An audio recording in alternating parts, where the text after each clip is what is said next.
Hi, my name's Dan Keane. I'm a composer, producer and musician, and for the last 6 months I've been using the Mac Mini for all of my music and YouTube based projects.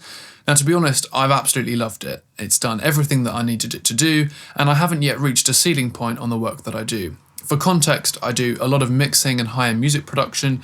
I create bespoke sample libraries, I write quite detailed orchestral music using high-intensity sample libraries, and of course, I make these YouTube films. I made a film linked above about why I thought it was a good investment for music production in 2020, and in that video I mentioned that Apple would be releasing a new line of Macs coming later this year with new internals.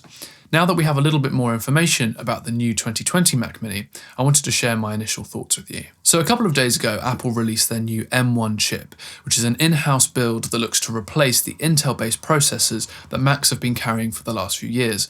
Apple have been making their own chips for their other products for years. Look at the iPhone, the Apple Watch, the iPads, and for good reason really, because they're able to control how they're produced, when they're updated, and how best to optimize them with software. And if you look at something like the iPad Pro and see how much punch that packs, all that power, and yet it's still got great battery life and of course, no fan. We believe that this new M1 chip is the first in a family of new processors and that the whole Mac lineup will receive a refresh in the next 2 or 3 years.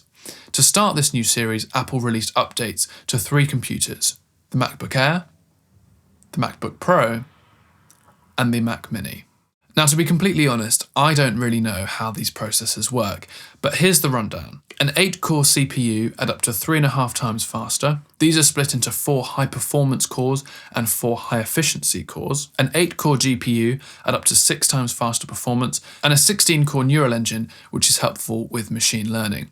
So this new chip packs a massive punch, and this single fluid stream of memory, which they're calling unified memory, effectively makes everything smoother and at a much lower latency. Okay, sounds good. Now the chips across all 3 of these devices are exactly the same. The key differentiator is the thermals. So the MacBook Air has no fan, the MacBook Pro has a small fan, and the Mac Mini has a slightly bigger fan. So we can expect that the MacBook Air will be able to perform at peak performance for a shorter amount of time, while the Mac Mini will be able to perform at peak performance for much longer periods of time. And it's worth saying that efficiency is helpful when managing thermals, because the Mac Mini is now going to be 60% more efficient than the predecessor, which should help with fan noise for us music producers. Now, on a portable machine, I can understand why you'd need to have an increase in both performance and efficiency. The new MacBook Pro is quoted to have up to 20 hours of video playback, which is absolutely insane.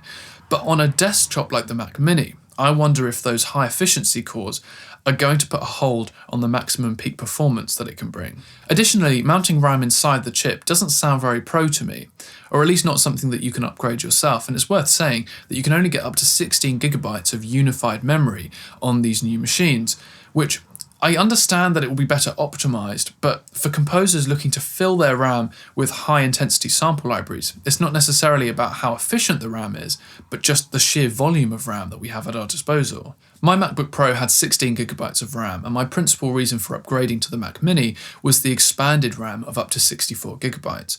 I can't yet say whether it will be a bottleneck for users, but it strikes me that the Mac Mini is no longer aimed at composers and might work really well for music producers using lots of soft synths and plugins, but will lack the power needed for those big high-intensity sample library sessions. Having released this alongside the new laptops, it seems to me that Apple is positioning the Mac Mini once again right at the basic entry-level desktop computer.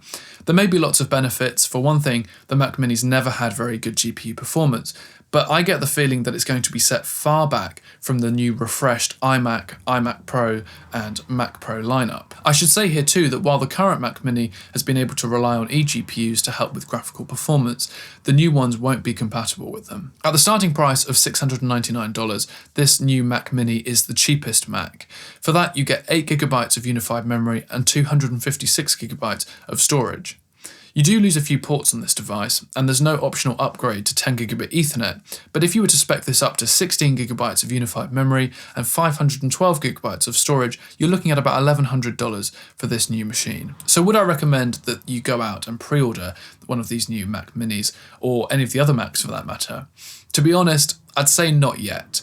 I think you have to realise just how complicated it is for sample developers and plugin manufacturers to optimise their products for these chips. It can require complete overhauls in the way they're engineered. Overall, I think it's very exciting for what the future holds for Macs, and it gives us a sneak peek at what we can expect from the new iMacs, iMac Pros, and Mac Pros when they come out with their updates in the next couple of years.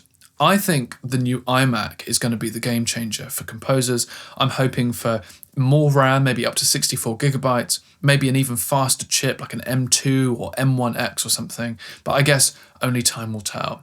Thank you so much for watching, and subscribe if you haven't done already, and let me know down in the comments below what you think of this new upgrade. Obviously, we know very little about these products, they haven't actually been released yet, so I'd be really curious to hear your thoughts.